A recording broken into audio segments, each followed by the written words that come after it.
하나님, 오늘도 감사합니다. 저희들의 발걸음을 예배당으로 이끌어 주셔서 하나님께 예배하게 해주심을 감사합니다. 주님, 저희들이 오늘 이 시간 주 앞에 예배 드리는 것은 하나님께서 우리에게 베푸신 그 놀라우신 사랑 때문입니다. 우리가 어떻게 감히 하나님을 찬양하고 경배할 수 있겠습니까? 하나님께서 우리에게 베푸신 그 놀라우신 사랑이 있기에 오늘 이 시간 저희들이 주님만을 찬양하고 경배하니 우리들의 찬양과 경배를 홀로 영광 받아 주시옵고, 이 시간 주님의 말씀을 우리에게 말씀하여 주시옵소서. 저희들이 들을 수 있도록 허락하여 주시고, 하나님의 말씀을 통해서 우리의 인생이 아버지의 뜻 가운데 아버지께서 말씀하신 그 길 위에 서 있을 수 있도록 도와주시옵소서. 감사하며 예수님의 이름으로 기도하였습니다. 아멘. 하나님의 말씀은 로마서 10장 14절에서 21절까지의 말씀입니다.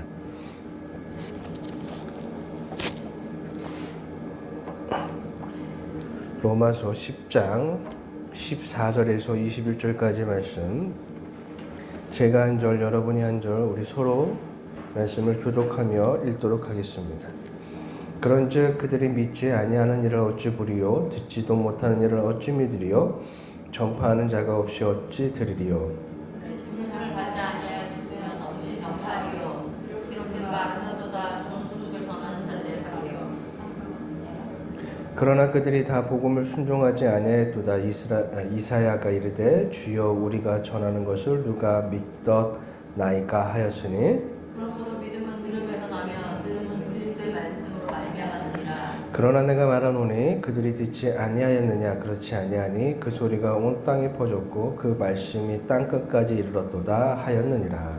그러나 내가 말하노니 이스라엘이 알지 못하였느냐. 먼저 모세가 이르되 내가 백성 아닌 자로서 너희를 시기하게 하며 미련한 백성으로서 너희를 외롭게 하리라 하였고, 이사야는 매우 담대하여 내가 나를 찾지 않은 자들에게 찾은 바 되고 내게 묻지 아니한 자들을 내게 나타나노라 말하였고, 이스라엘에 대하여 이르되 순종하지 아니하고 거슬러 말하는 백성에게 내가 종일 내 소돈을 벌렸노라 하였느니라.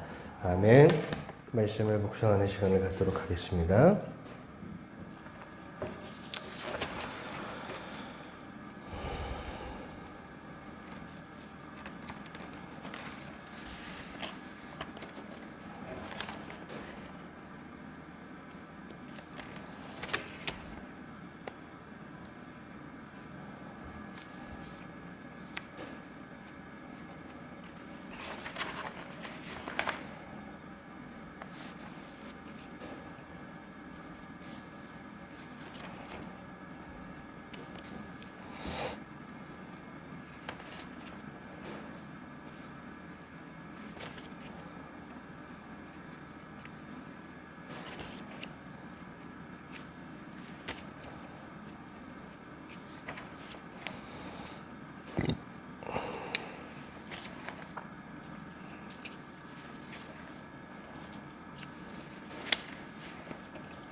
자, 불 보시고 오늘 저희가 읽은 말씀에 대해서 한번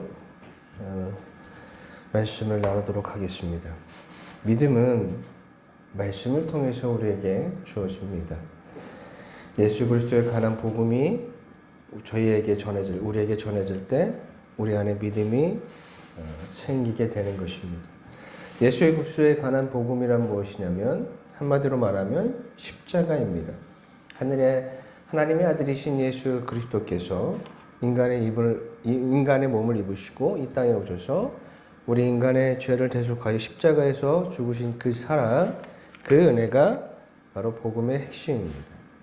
또한 십자가에서 죽으신 예수님께서 사흘 만에 부활하셔서 부활의 첫 열매가 되어주신 사건이 복음이고, 그것을 믿는 자들이 구원을 얻는 것입니다.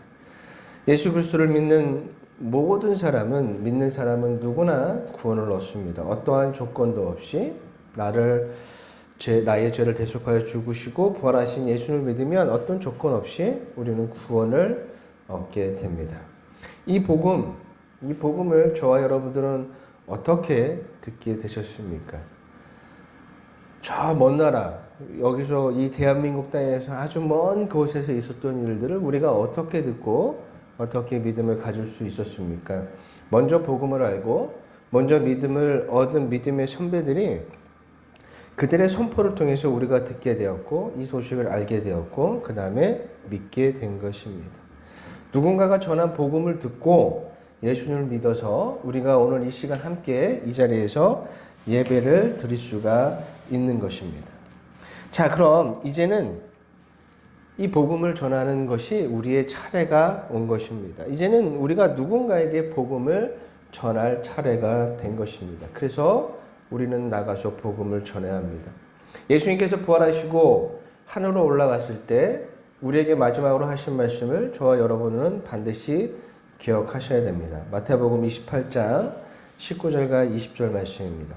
그러므로 너희는 가서 모든 민족을 제자로 삼아 아버지와 아들과 성령의 이름으로 세례를 베풀고 내가 너희에게 본부한 모든 것을 가르쳐 지키게 하라. 볼지어다 내가 세상 끝날까지 너희와 항상 함께 있으리라 하시느니라. 아멘. 이것이 예수님께서 우리에게 마지막 하신 지상 명령입니다. 이런 말씀이 아니더라도 어떤 이가 몰랐던 복음을 알게 되고 예수 그리스도를 믿어서 구원을 얻게 되면 복음을 전할 수밖에 없습니다. 굳이 예수님의 지상 명령이니까 우리가 그렇게 따라야지 라고 하는 것 때문에 복음을 전하는 것이 아니라 예수를 믿어서 구원을 얻으면 복음을 전하는 사람이 됩니다. 왜냐하면 그것이 너무나 좋기 때문입니다. 죄에 놓여있던, 그래서 어떠한 노력을 하여도 벗어날 수 없었던 죄로 가득한 그 삶에서 구원을 통해서 해방이 되고 그 구원을 통해 오게 되는 평안을 경험하고 기쁨을 얻고 만족을 얻으니 이 좋은 것을 전하지 않을 수 없게 되는 것입니다. 여러분, 우리가 우리의 삶에서 어떤 좋은 일이 발생을 하면, 내가 또 어떤 좋은 경험을 하면 그 경험을 분명히 자랑하고 싶어 하는 것이 인간의 모습이에요. 아주 사소한 즐거움일지라도 내가 새로운 경험을, 좋은 경험을 하면 그것을 함께 공유하고 싶어 하는 것이 우리인데, 우리의 인생을 완전히 바꾼 경험을 했다라면 더더욱 자랑하고 함께 그 경험을 나누고 싶어 하지 않을까요? 우리가 어떤 좋은 맛집에 가더라도 그것을 내 이웃들과 친구들에게 그것을 소개해주고 싶은 것이 우리의 모습이잖아요. 그럼 우리의 인생을 뒤바뀐 이 놀라운 경험에 대해서 우린 자랑하고 싶지 않을까요? 아마 자랑하고 싶을 것 같아요. 예전에 제가 아는 그 청년이 한 분 있었는데 이 친구가 참 안타깝게도 말감을 진단을 받아서 6개월 정도 병원에서 치료받다가 안타깝게 세상을 떠난 일이 있었습니다. 한동안에 이 친구를 알게 돼서 한동안에 일이 끝나면 매일같이 그 친구를 보러 갔던 기억이 나요. 그런데 이런 큰 질병에 걸리면 그 걸린 사람들이 보통 따로 이렇게 병동에 입원해 있는데 함께 이렇게 같이 있습니다. 그런 말기암 환자들은. 그러면 그 병동에 가면 어떤 사람은 병이 낫지 않아서 그냥 죽음의 시간, 죽을 날만 기다리기 위해서 그냥 하루하루 버티고 살아가는 사람이 있는 반면 그 중에서 그래도 어떤 사람은 극적으로 병이 치료돼서 태어난 일도 있습니다.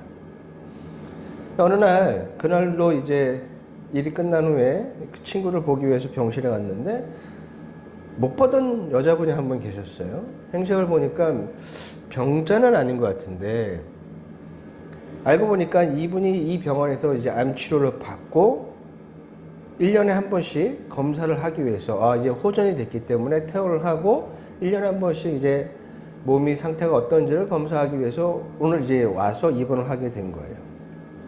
근데 이분이 이제 거기서 얘기하기를 자신도 말기암 환자인데 지금 거의 다 나아가는 중이고 많이 좋아졌다고 하면서 자신이 어떻게 이렇게 어떻게 내가 좋아졌는지를 시키지도 않은 듯 계속 얘기하는 거예요. 자기가 병원에 와서 치료도 받고 수술도 받았지만 자기가 생각할 때는 먹는 게 가장 중요하다고 생각했대요. 근데 누군가 내가 이렇게 말기암에 걸렸다고 하니까 누군가가 강황이라는 그거를 소개를 했는데 그 카레 만들 때 쓰는 가루 있잖아요. 그걸 소개를 받아서 그거를 가지고 꾸준히 먹었더니 병세가 많이 좋아졌다는 얘기를 하는 거예요. 막 자랑하듯이. 그러면서 자기가 들고 다니는 강황가루들을 막 소개를 하는 거죠. 이걸로 차도 만들어 먹고 밥에 비벼 먹기도 하고 하루 종일 그거만 먹는데요. 왜 그러겠어요? 좋으니까 그런 거예요. 내가 죽을 줄 알았는데 이렇게 다시 건강을 되찾으니까 얼마나 자랑하고 싶겠습니까? 누가 시키지도 않았는데도 계속 1시간, 2시간 동안 계속 그런 것들을 소개하는 거죠. 그분이 이 관광이라는 음식 때문에 낫게 된 거에 대해서는 우리가 뭐 생각해 봐야겠지만, 아무튼 인간은요, 이렇게 놀라운 경험을 하고 나니까 자랑하고 싶은 마음이 분명히 있다라는 거예요. 그래서 저는 누가 간이 좋지 않다고 얘기하면 헛개나무 열매를 매우 추천을 합니다. 왜냐면 제가 예전에 아내가 이제 병이 걸려서 간이 이제 안 좋아졌는데, 누군가의 추천으로 해서 집에서 헛개나무 열매를 달여서 그것을 한동안 먹었는데, 담당 의사 선생님이 깜짝 놀랄 정도로 간 수치가 매우 좋아졌어요. 그래서 누군가 나에게 그런 얘기를 하면 사람들이 자주 얘기해요. 헛개나무 열매가 참 좋더라. 이렇게 소개를 하게 되죠. 이처럼 여러분, 우리가 살면서도 좋은 경험을 하면 주변 사람들에게 이것을 가르쳐 주려고 합니다. 하물며 구원은 얼마나 대단한 겁니까? 구원은 우리의 삶의 모든 많은 부분들을 다 뒤바꿔 놓거든요. 나쁜 방향이 아니라 좋은 방향으로 우리의 모든 걸 바꿔 버립니다. 내가 의도하든 의도하지 않든 구원은 그 능력이 있어서 우리의 많은 것을 변화시킵니다. 그러니 이 놀라운 은혜, 놀라운 이 경험을 자랑하지 않을 수 없지 않겠어요? 이 좋은 것을 어떻게 자랑하지 않을 수 있겠습니까? 율법주의자였던 바울이 그리스도인들을 잡기 위해서 다메섹이라는 지역으로 가는 그 길목에서 예수님을 만나게 되죠. 그래서 거기에서 예수님의 음성을 듣고 예수님을 믿게 됩니다. 그리고 바울이 한 일은 무엇이었냐면 바로 복음을 전하는 일이었어요. 사도행전 9장 18절에서 20절까지 말씀인데 우리 한번 읽어보도록 하겠습니다. 시작. 즉시 사울의 눈에서 빛을 같은 것이 벗겨져 다시 보게 된지라. 일어나 세례를 받고 음식을 먹으며 강론하였지라. 사울이 다메섹에 있는 제자들과 함께 육집이 있을세. 즉시 세상에서 예수가 하나님의 아들이심을 전파하니. 아멘. 20절 말씀에 즉시라는 단어가 등장하죠. 바울이 다메섹 도상에서 아주 강한 빛을 경험을 했어요. 거기서 예수님의 음성을 듣고 예수님을 믿게 됐죠. 그로 인해서 잠시 눈이 좋아지진 않았는데, 그래서 이 눈이 회복이 되고 건강이 회복이 되자 바울이 한 것은, 즉시로 한 건 복음을 전하는 사람이 되었다라는 거예요. 이렇게 되는 거예요. 복음을 통해 믿음을 얻고 믿음을 통해 구원을 얻으면 즉시로 복음을 전하는 사람이 되는 거예요. 구원을 얻으면 누구나 같은 현상이 일어납니다. 복음을 전하는 모습은 똑같지 않을 수 있어요. 왜냐하면 사람의 성격이 다르고 성향이 다르고 내가 현재 처한 입장이 다르다 보니까 다른 방법을 통해서 복음을 전할지언정 구원을 얻은 사람은 반드시 복음을 전하게 되어 있다는 것입니다. 내성적인 사람이라서, 내성적인 성격을 가진 사람이라서 사람을 만나는 게 좀 어려운 사람이 있을 수 있어요. 그 사람도 구원을 받으면 이 사람이 막 성격이 외향적으로 막 바뀌거나 그러지는 않아요. 그런 경우도 있겠지만 대부분 자기에게 주어진 갖고 있는 그 성격에 따라 성향을 그대로 유지하게 되거든요. 내성적인 사람인데 구원을 얻었어요. 근데 좀 사람을 만나는 게 좀 두렵고 꺼릴 수도 있잖아요.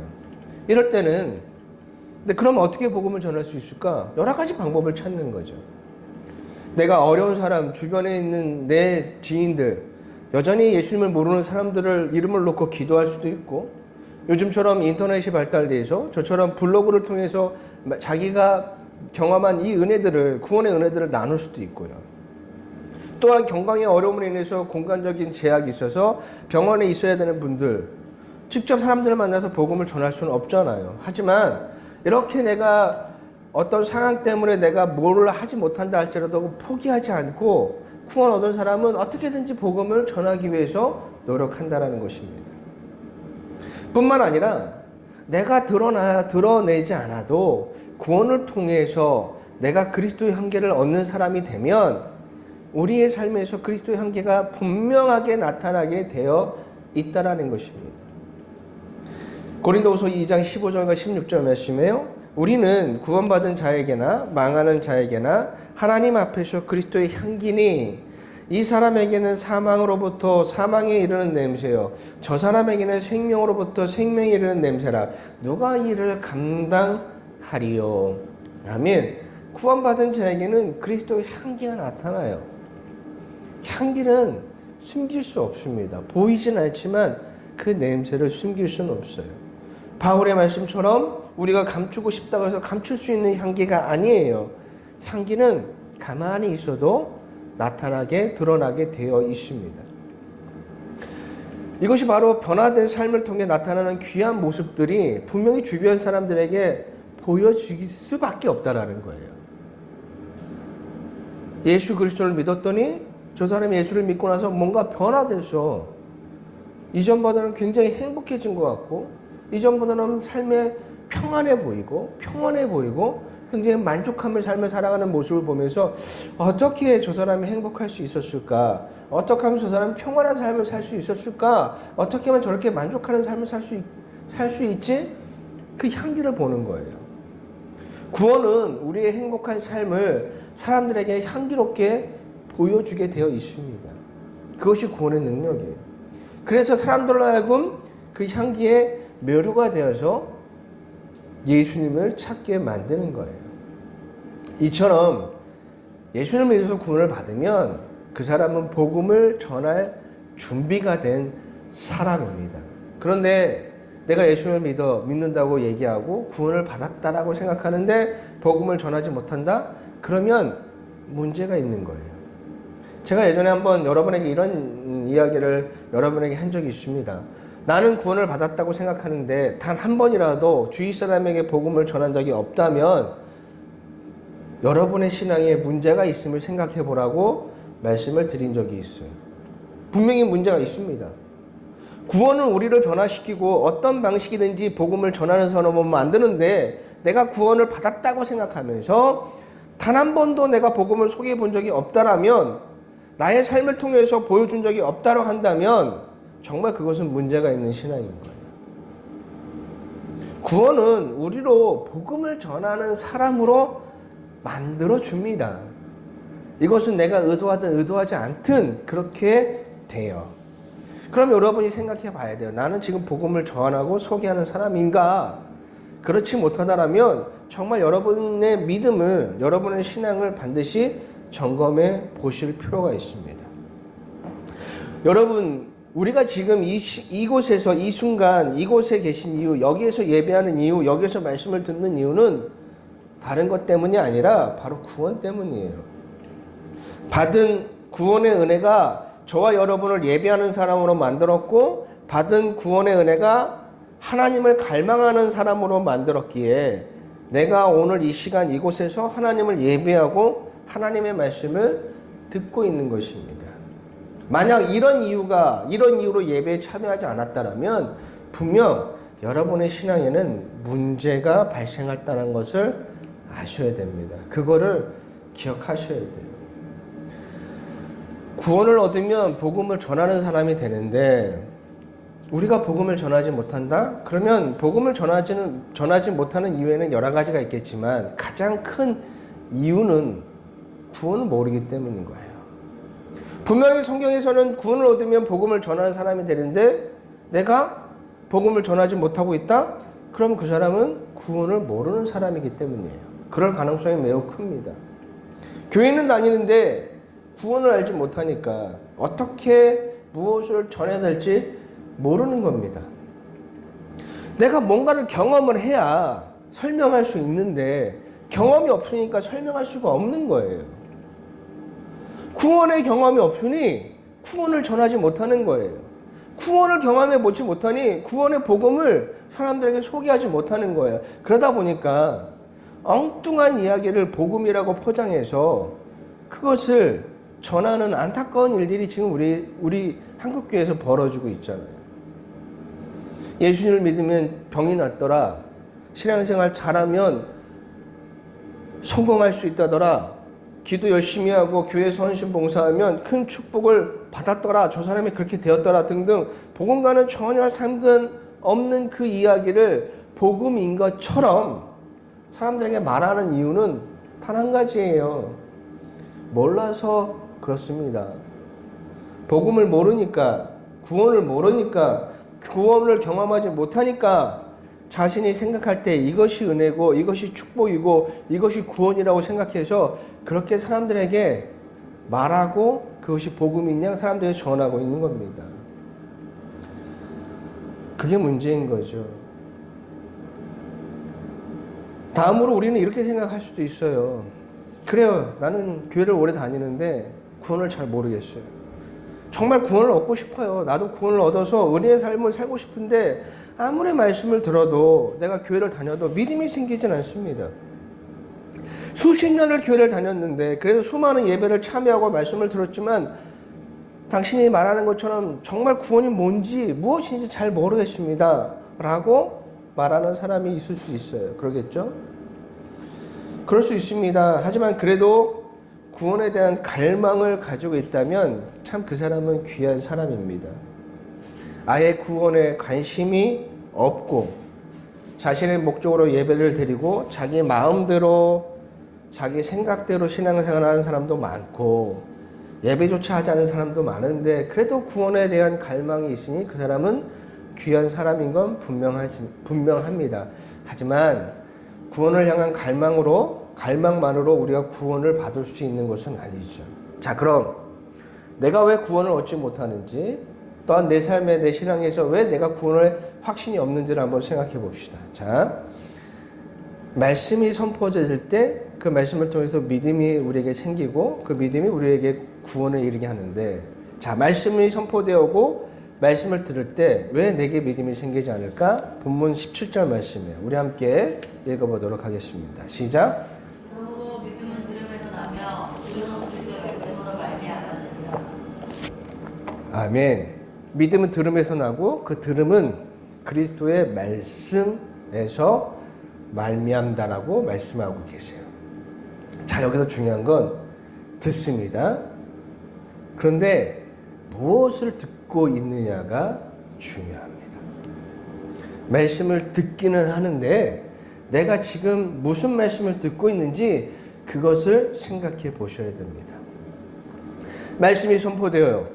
그럴 때 내 마음이 열리고 내 귀가 열리고 내 마음이 움직이는지를 한번 생각해 보세요. 저는 모태신앙이에요. 그래서 어렸을 때부터 그냥 교회를 다녔어요. 그리고 수많은 예배를 참여했고 수없이 말씀을 또 많이 들었고 말씀도 많이 배웠습니다. 그럼에도 불구하고 저는 오랜 시간 동안 구원이 무엇인지 모르는 채 교회를 다녔어요. 그냥 어려서는 부모님의 말씀에 따라 매 주일날 교회를 갔고 청소년 시기에는 교회에서 맡은 일과 교회에서 사람들과 어울리는 일이 재밌어서 교회를 다녔고 청년이 되어서는 그렇게 20년 넘게 내가 교회를 다니니까 교회 안 다니면 좀 이상하니까 습관처럼 교회를 나왔습니다. 그냥 교회 생활이 삶의 일부가 되어버려서 하지 않으면 어딘가 모르게 허전하고 불안하고 또 주위 사람들의 시선 때문에 습관처럼 교회를 다닌 것이죠. 혹시 여러분 중에 그런 분이 계신다면 여러분은 구원을 모를 가능성이 매우 커요. 어려서부터 말씀을 들었습니다. 믿음에 관하여 구원에 관하여 그래서 지식적으로는 알고 있으나 실질적으로 구원을 경험하지 못할 가능성이 매우 큽니다. 구원에 대한 것들은 많이 알지만 실제로 보면 모르는 사람인 거죠.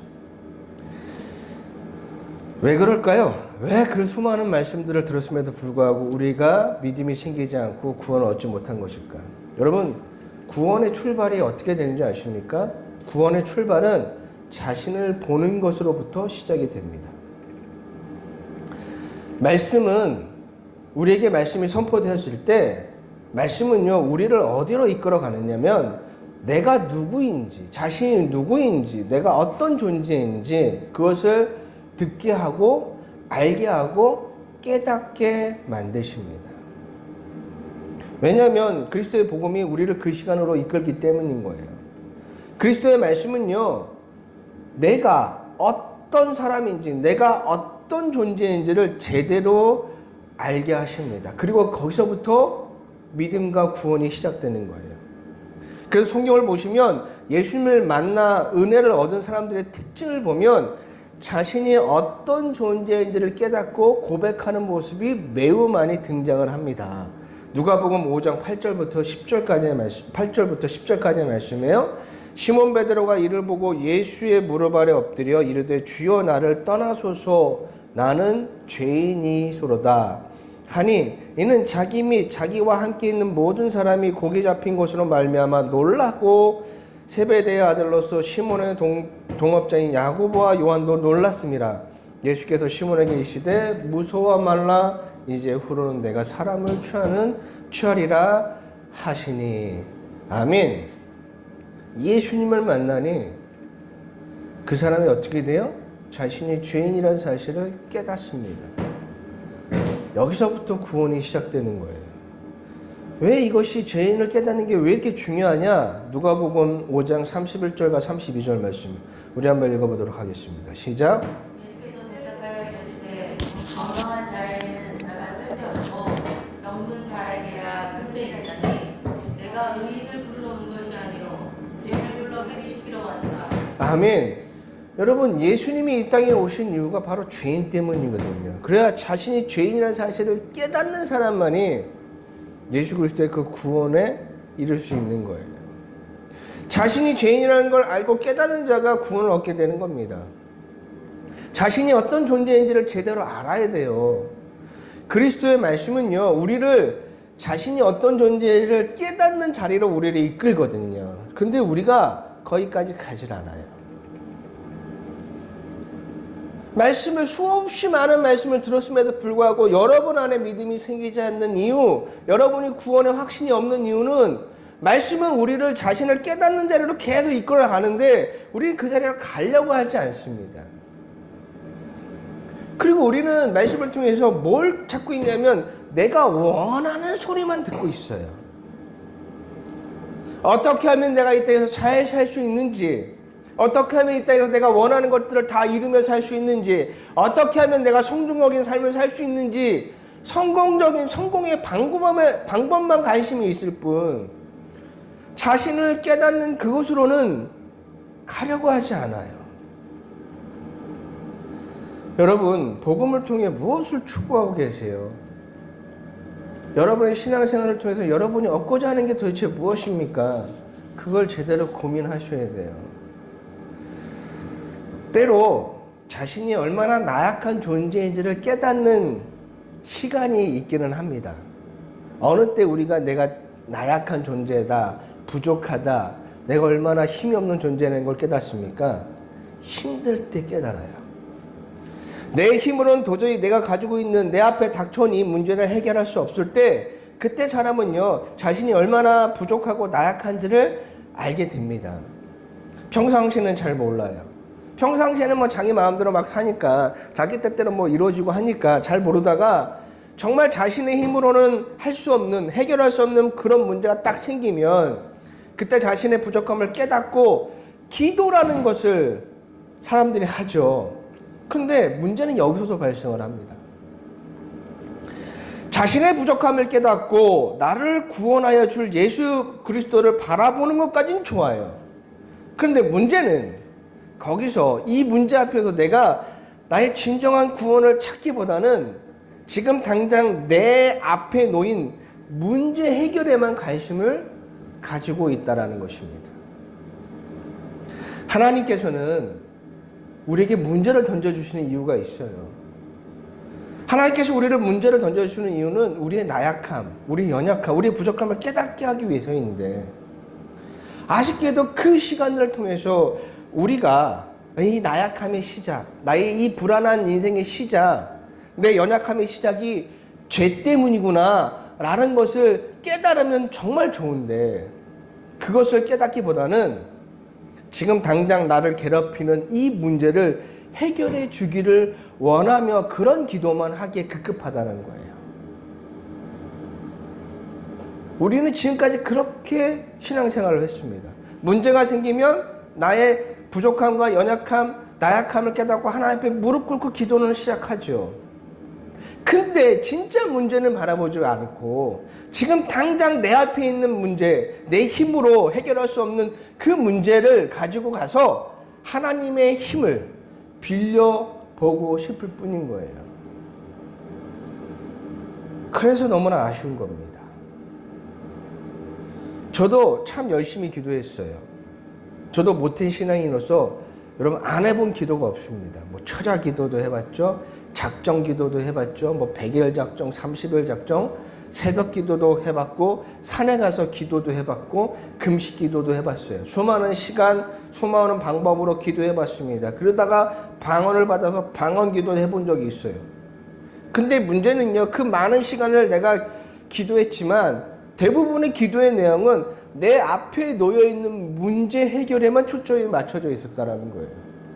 하나님께서 왜 나에게 기도를 시키고 하나님께서 왜 나에게 문제를 던져두는지 그 시간을 통해서 내가 내 죄 때문에 내가 얼마나 나약한 인간인지 부족한 인간인지를 깨달아야 되는데 그건 생각하지 않아요. 그것보다는 지금 당장 내 앞에 있는 문제의 해결이 중요한 거예요. 대학에 들어가는 것이 중요하고 취업하는 게 중요한 거고 사람 만나는 게 중요한 거고 성공하는 게 중요한 거죠. 예전에 제가 사역했던 교회 한 청년이 취업 문제를 가지고 저에게 작정 기도를 한번 제안을 한 적이 있어요. 그래서 함께 한 적이 있습니다. 한 30일 가까이 그 정도 한 적이 있는데 저도 그때는 너무나 미숙하고 구원을 전도사임에도 불구하고 구원을 모를 때라 그냥 매일같이 그 친구하고 작정 기도를 했어요. 기도 내용은 뭐예요? 뻔하죠. 취업 잘 되게 해주세요. 내가 원하는 회사에 들어가게 해달라고. 그런 요구밖에 없는 거죠. 왜 나에게 하나님께서 이 문제를 던져줬을까? 그건 기억하지 못하고 그냥 당장 이 문제 해결에만 우리 초점이 맞춰 있는 거죠. 이것이 지금 우리의 현실인 거예요. 우리는 언제와 이와 같습니다. 그때만 내가 죄인이지요. 하지만 그때 깨달은 죄인의 모습은 진짜가 아니라 그냥 내가 이 문제를 해결할 수 없는 나약한 존재니까 내 힘으로는 이 문제를 해결할 수 없기에 힘이 들어서 주님한테 도움을 요청하는 것이지 진짜 내가 죄인이라는 사실은 깨닫지 못해요. 거기까지 나아가지 못한다는 거예요.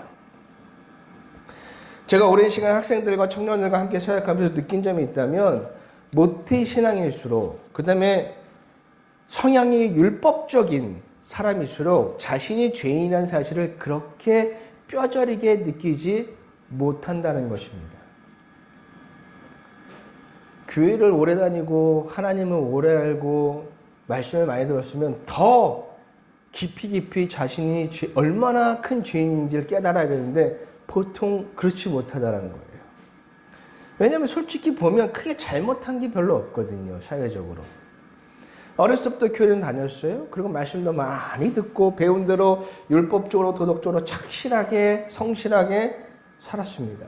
남들에게 크게 해를 끼친 적도 없고 교회도 열심히 다니고 착하게 선하게 살려고 노력했습니다. 가끔은 뭐 자잘한 아주 크게 사회적으로 문제가 되지 않는 법은 어겼을지언정 그것은 크게 문제될 것은 없죠.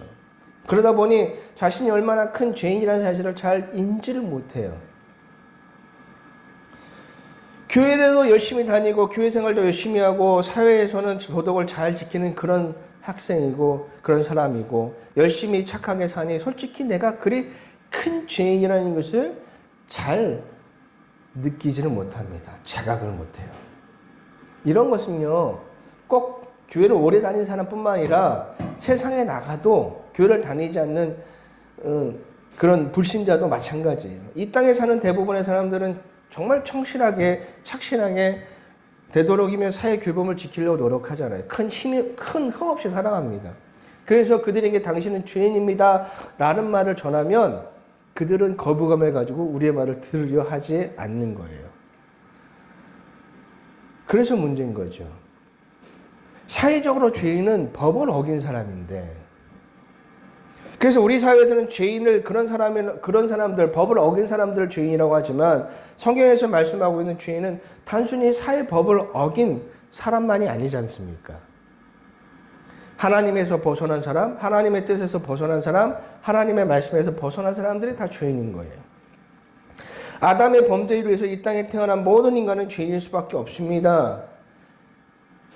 죄인이 아닌 사람이 없어요. 그럼 죄인은 진짜, 성경에서 말하는 진짜 죄인은 어떤 모습일까? 한번 봅시다. 로마서 1장 22절 말씀이에요. 함께 읽어보도록 하겠습니다. 시작. 스스로 지혜 있지 않아 어리석게 되어 스스로 지혜 있다고 생각하는 사람들. 스스로 지혜 있다고 생각하고 스스로 모든 걸 할 수 있다고 생각하고 자신의 생각과 방법을 고집하고 자신의 판단으로 옳고 그름을 기준을 만드는 사람들, 이 사람들이 죄인인 거예요. 우리의 삶이 그렇잖아요. 여러분, 사사기에 등장하는 사람 인물 중에 미가라는 사람이 있는데 이 사람은 굉장히 열정적인 사람입니다. 겉으로만 보면 이 사람은 굉장히 신앙이 좋은 사람이에요. 하지만 그는 죄인이 어떤 사람인지를 제대로 보여주는 사람이에요. 그 사람이 어떤 사람이면 자신의 판단으로 옳고 기준을 만들고 거기에 열심히 신앙생활하는 사람입니다. 그래서 예배도 알아요. 그리고 신앙의 중요한 요소인 구별이 뭔지도 알아요. 아, 신앙에 있어서 가장 중요한 게 구별이구나. 그것도 알아요. 그런데 그 예배도 자기 마음대로 드렸고 구별도 자기 마음대로 하면서 아, 이게 올바른 거구나 라고 생각했던 사람이에요. 이 사람은 자신이 뭘 잘못했는지는 모르는 사람입니다. 그런데 이에 대해서 성경은 뭐라고 판단하고 있냐면 사사기 17장 6절 말씀입니다. 그때 이스라엘에 왕이 없었으므로 자기 사람마다 자기 소견에 옳은 대로 행하였더라. 자신이 볼 때 옳은 일을 하고 있는 거거든요. 하지만 성경은, 하나님은 그의 행위가 옳지 않다라고 말씀하고 계신 거예요. 이런 사람은요, 자신의 이 옳은 행위를 자랑하고 의지합니다. 아, 그래서 이게 정말 내가 열심히 신앙생활하고 있는 거구나. 하나님이 나에게 축복을 주시겠지. 그게 자신이 스스로 지혜했다고 생각하는 사람의 죄인의 특징인 거예요. 나의 교회 생활, 열심히 하는 나의 교회 생활을 통해 나는 하나님께 축복을 받아야 된다고 생각한다면 그 사람은 구원을 모르는 죄인입니다. 스스로는 옳은 일을 하고 있다고 생각하지만 내가 하는 옳은 일을 의지하고 자랑하는 그 자체가 하나님이 가장 싫어하는 교만에 불과하다는 사실을 기억하십시오. 그래서 여러분, 누군가 여러분에게 내가 이렇게 했더니 하나님이 이렇게 해주셨습니다 라고 하는 이야기에 절대 속지 마세요.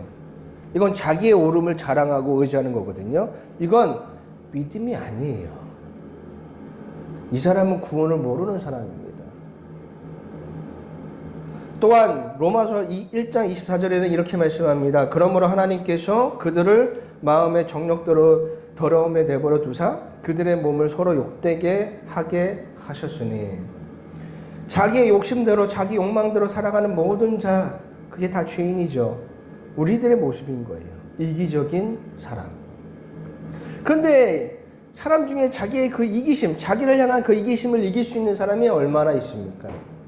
여러분 안에 있는 이기심을, 여러분 자신의 위한 마음을 여러분 스스로가 컨트롤하고 이길 수 있어요? 그럴 수 없다는 걸 너무 잘 알잖아요. 마태복음 5장 38절부터 44절까지의 말씀입니다. 우리 한번 읽어보도록 하겠습니다. 시작.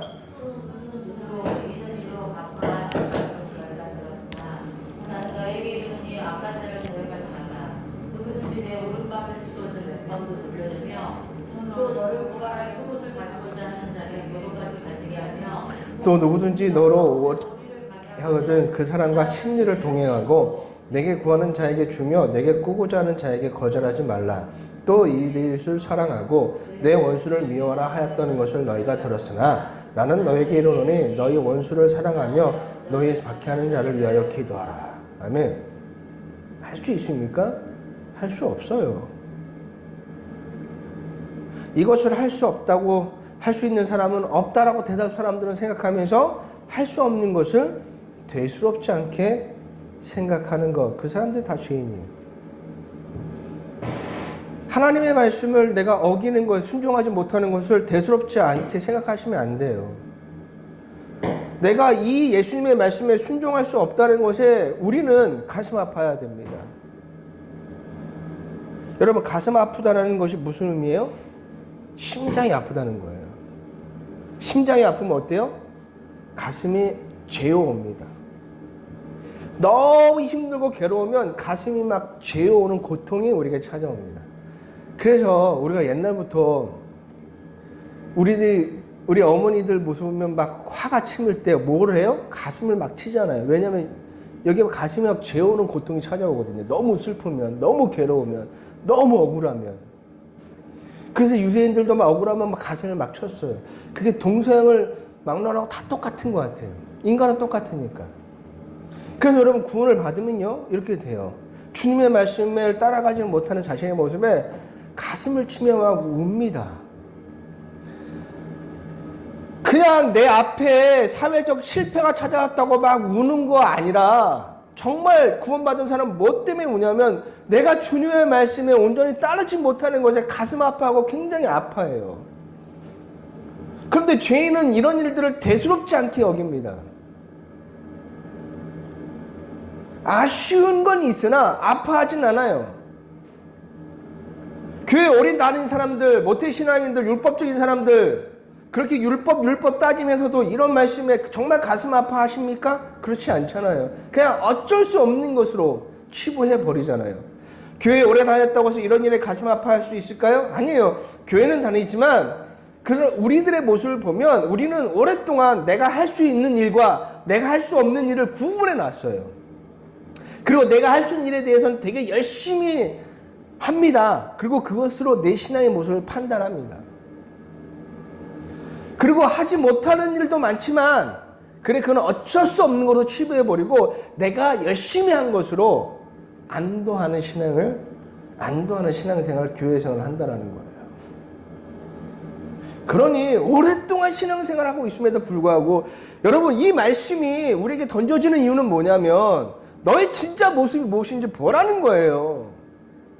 나는 아무리 해도 오른밤을 매주면 왼밤을 돌려낼 수가 없거든요. 누가 오리를 가자고 할 때 내가 심리를 갈 수 없는 그 이기심이 내 안에 가득하다는 걸 깨닫게 하기 위해서거든요. 그런데 우리는 그렇지 못해요. 그러니까 자신의 모습을 진짜 바라보지 못하는 거예요. 자신이 죄인이라는 사실을 진짜로 깨달아야 되는데 가슴이 아프고 심장이 아프고 어떻게 할 수 없고 정말 무언가로 띵 맞은 것처럼 나의 실체를 바라볼 때 여러분 그때 구원이 시작되는데 우리는 그러지 못해요. 그래서 교회는 오래 다녔지만 우리의 관심은 성경에서 말씀하는 구원이 아니라 내 삶의 문제에서 구원을 원하는 경우가 대다수입니다. 그걸 구원이라고 착각하고 있어요.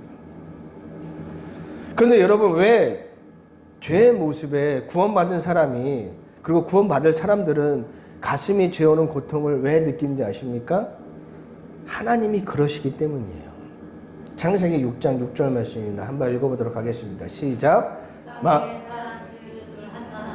마음에 근심하시고 짧은 구절이지만 마음에 근심한다는 표현이 바로 이거예요. 가슴이 죄어오는 고통, 아픔. 이게 마음에 근심한다는 뜻입니다. 그래서 유대인들은 이 고통을 이렇게 표현합니다. 병든 자식을 바라보는 아비의 마음, 어머니의 마음을 이것으로 표현하고 있어요. 여러분 자녀가 아프면 부모의 마음은 찢어져요. 자녀가 병으로 아파하면 부모의 마음은 찢어집니다. 자녀가 먼저 세상을 떠나면 부모는 그냥 삶의 원동력을 그냥 잃어버려요. 그게 부모의 마음이에요. 저도 처음에는 이게 무슨 의미인지 잘 몰랐거든요. 신학교에 가서 말씀을 배우고 구약 개론 시간에 이 말씀을 배우는데 부모의 찢어지는 그 아픔, 뭐 영화에서 많이 봤으니까 그런 거겠지라고 생각했는데 제가 결혼을 하고 아이를 낳고 딸아이가 막 돌 때쯤이었는데 새벽에 아이의 열이 막 40도까지 오는 거예요. 근데 그때 제 아내와 제가 육아에 대해서 잘 모를 때니까 그냥 아이를 싣고 병원 응급실로 달려갔어요. 그냥 신호도 뭐고 그 새벽에 다 무시하고 그냥 막 달려갔어요. 근데 막상 병원에 가니까 해주는 게 별로 없어요. 그냥 해열제만 먹이고 물수건으로 아이를 닦아주는 일 말고는, 그래서 열을 내리는 일 말고는 하는 일이 없는 거예요. 그러나서 그래도 병원에서 아이의 몸에 무슨 이상이 있을지 몰라서 검사를 하고 이제 아이가 이제 열이 오르니까 탈수 증상이 일어나니까 수액을 넣기 위해서 이 갓난아이에게 바늘을 막 꼽는데 여러분 보세요. 이제 막 돌진한 애가 얼마나 작아요. 혈관이 잘 안 보입니다. 그러니까 간호사가 막 이리저리 막 바늘을 다 꼽아요. 막 팔에도 꼽고 막 다리에도 꼽고 막 다 꼽습니다. 그러면 애는 지금 몸 상태도 안 좋은 상태에서 이 날카로운 바늘이 계속 몸에 찔렸다 뺐다 하니까 애가 죽을 듯이 막 울어버립니다. 막 자지러지게 울면서 몸부림을 치니까 아버님 애를 꼭 잡고 있어야 돼요. 그래서 꼭 잡고 있는데 애는 막 죽을 듯이 울잖아요. 그때 제 마음에 어떤 마음이 들었냐면 야, 저 간호사를 진짜 때려주고 싶다는 마음이 생겼어요. 나중에는 도저히 안 되니까 머리에다가 이마에다가 다 바늘을 꼽더라고요. 자녀가 아파하는 모습을 보면 부모의 마음은 찢어져요. 그렇게 귀하게 키웠는데 어제 라면 먹고 그거 안 치웠다고 저한테 되게 뭐라고 하더라고요. 아, 바쁜데 아빠 그거 왜 안 치우고 나가냐고. 그쵸? 키워봐야 소용없어요. 그게 이제 자녀고 부모는 그렇잖아요. 죄인을 바라보는 아버지의 마음이 이러한 거예요. 그래서 구원을 얻으면 또 구원을 얻을 때 나의 모습을 보면 아버지처럼 죄의 모습에 그렇게 아파하는 거예요. 자신이 얼마나 큰 죄인인지 형편없는 존재인지 어떤 선한 것도 할 수 없고 아무것도 없는 존재인지 깨달을 때 우리가 예수님을 진정으로 바라볼 수 있게 되는 거예요. 그런데 자기 욕심대로 자기 생각대로 살다가 갑자기 자기 문제를 해결할 수 없는 문제가 발생하니 주님 내가 죄인입니다. 주님 나를 도와주세요. 막 기도는 하지만 그 문제를 통해서 진짜 자신을 보는 자신의 진짜 모습을 보는 게 아니라 오로지 자신의 문제 해결만 그것만 바라고 그것만 기도하고 있으니 그걸 통해서 어떻게 구원을 얻을 수 있겠습니까? 여러분의 삶에 문제가 발생하셨어요? 그러면 기회인 거예요. 여러분의 진짜 모습을 그 시간을 통해서 바라보시길 바라요. 지금 당장 나에게 발생한 문제 해결만을 바라보지 마시고 그 시간을 통해 나의 진짜 죄인의 모습을 바라보시고 깨달으시길 바라요. 그런데 우리는 진짜 나의 모습이 아니라 겉으로 나타난 이 문제에만 관심을 둘 때가 많으니 오랜 시간 신앙생활을 했음에도 불구하고 구원이 잘 뭔지 모르잖아요. 그러면서 뭐라고 얘기하냐면 주님 이 문제만 해결해 주시면 내가 열심히 살겠습니다. 이 문제만 해결해 주시면 내가 주님만을 위해 살겠습니다. 이 문제만 해결해 주시면 내가 교회 열심히 다니고 교회 생활도 열심히 하고 헌금도 많이 하고 전도도 많이 하고 술도 끊고 담배도 끊고 놀러 가는 것도 다 끊고 아무튼 열심히 주님을 위해서 살겠습니다 라고 눈물 뚝뚝 흘리면서 기도는 하죠. 그런데 문제는요 계속 반복됩니다. 왜 그럴까요? 근본적인 문제는 해결하지 않고 그저 당장 내 눈앞에 놓인 문제만 바라보기 때문입니다. 그러니 그렇게 오랫동안 교회를 다니고 말씀을 듣고 교회 생활을 했지만 구원을 모르는 이 그리스도인들이 그런 이상한 그리스도인들이 너무나 많은 것입니다. 여러분 그리스도의 말씀은요 우리를 믿음으로 이끄는 그리스도의 말씀은 그 출발이 무엇이냐면 저와 여러분을 여러분 자신을 돌아보는 시간으로 저와 여러분을 이끄십니다. 내가 어떤 존재인지를 알게 하고 나의 진짜 모습, 죄인의 모습에 가슴이 재우는 아픔과 고통을 느끼게 하십니다. 그리고 그 고통의 시간을 통해서 그걸로 끝나는 것이 아니라 예수님의 그 십자가의 은혜를 바라보게 만드는 거예요. 이런 죄인인 나를 예수님께서 십자가를 통해서 구원하여 주셨음을 바라보게 하시고 그 바라봄이 곧 믿음으로 변하여서 저와 여러분이 구원의 은혜 안으로 들어가게 만들어 주시는 거예요. 여러분 말씀을 통해 그리스도의 말씀을 통해 여러분 자신을 보십시오. 다른 것 찾지 마시고 말씀을 통해 여러분 자신을 제대로 보시길 바랍니다. 그럴 때 그 깨달음이 나를 아파하게 만들고 고통스럽게 만들지만 그것을 끝나는 것이 아니라 예수 그리스도의 십자가를 바라보게 하고 그 십자가를 바라보게 하는 그 시선이 나에게 믿음을 주고 그 믿음을 통해 우리가 구원을 얻게 된다는 사실을 기억하시고 여러분 말씀을 통해 여러분의 자신을 되돌아보는 한 주가 되시기를 주님의 이름으로 간절히 부탁드립니다. 오늘 이 시간 들은 말씀에서 기도하는 시간 갖도록 하겠습니다.